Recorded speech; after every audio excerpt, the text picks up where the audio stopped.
तो आज मैं आपको एक अनोखी रहस्यमय कहानी सुनाऊंगा। अगर आप चैनल पर नए हैं तो अभी सब्सक्राइब कर ले, क्योंकि यह मेरा दूसरा नया चैनल है।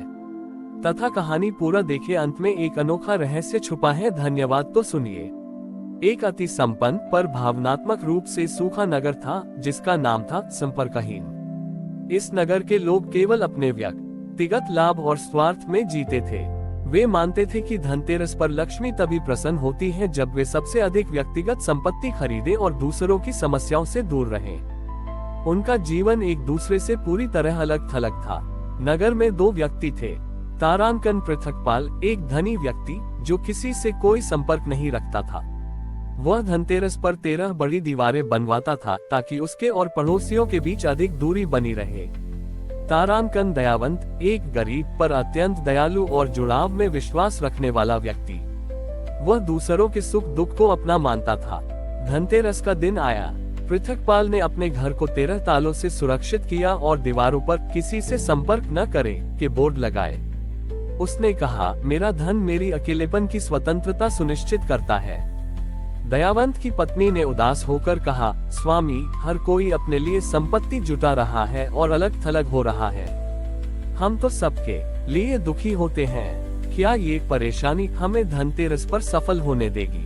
दयावंत ने अपनी टूटी हुई लाठी उठाए और कहा, प्रिय, धनतेरस पर सबसे बड़ा धन करुणा का धन है।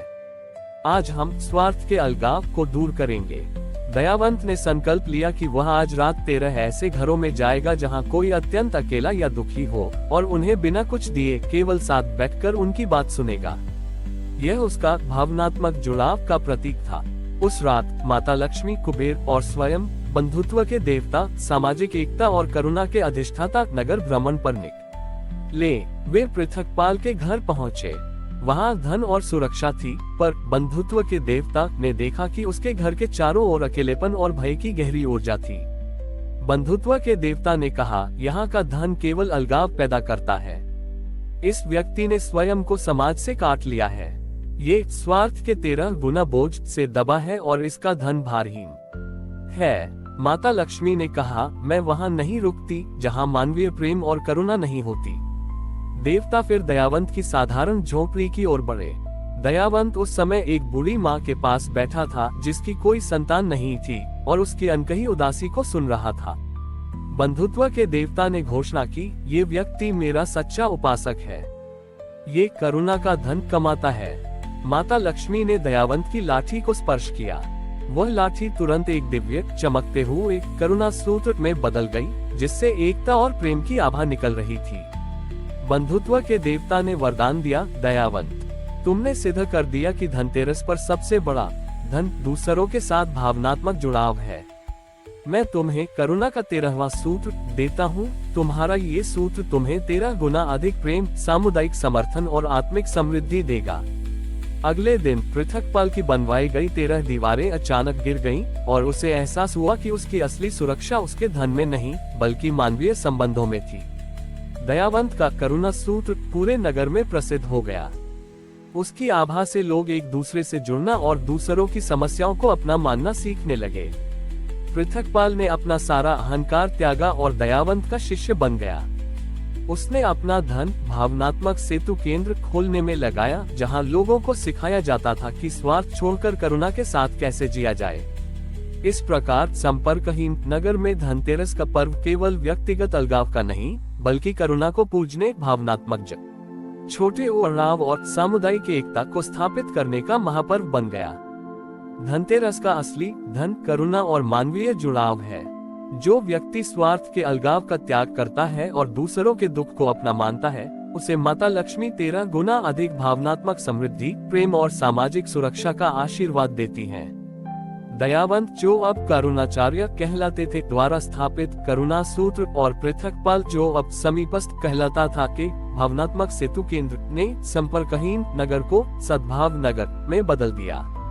लोग अब एक दूसरे के सुख दुख में सक्रिय रूप से शामिल होते थे और अकेलापन पूरी तरह समाप्त हो गया था।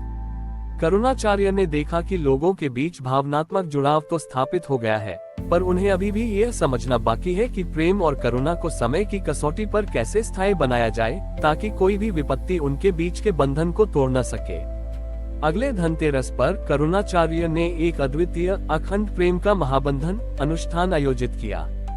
उन्होंने घोषणा की, आज हम केवल एक दूसरे से जुड़ने का जश्न नहीं मनाएंगे, बल्कि प्रेम का 13वां बंधन स्थापित करेंगे।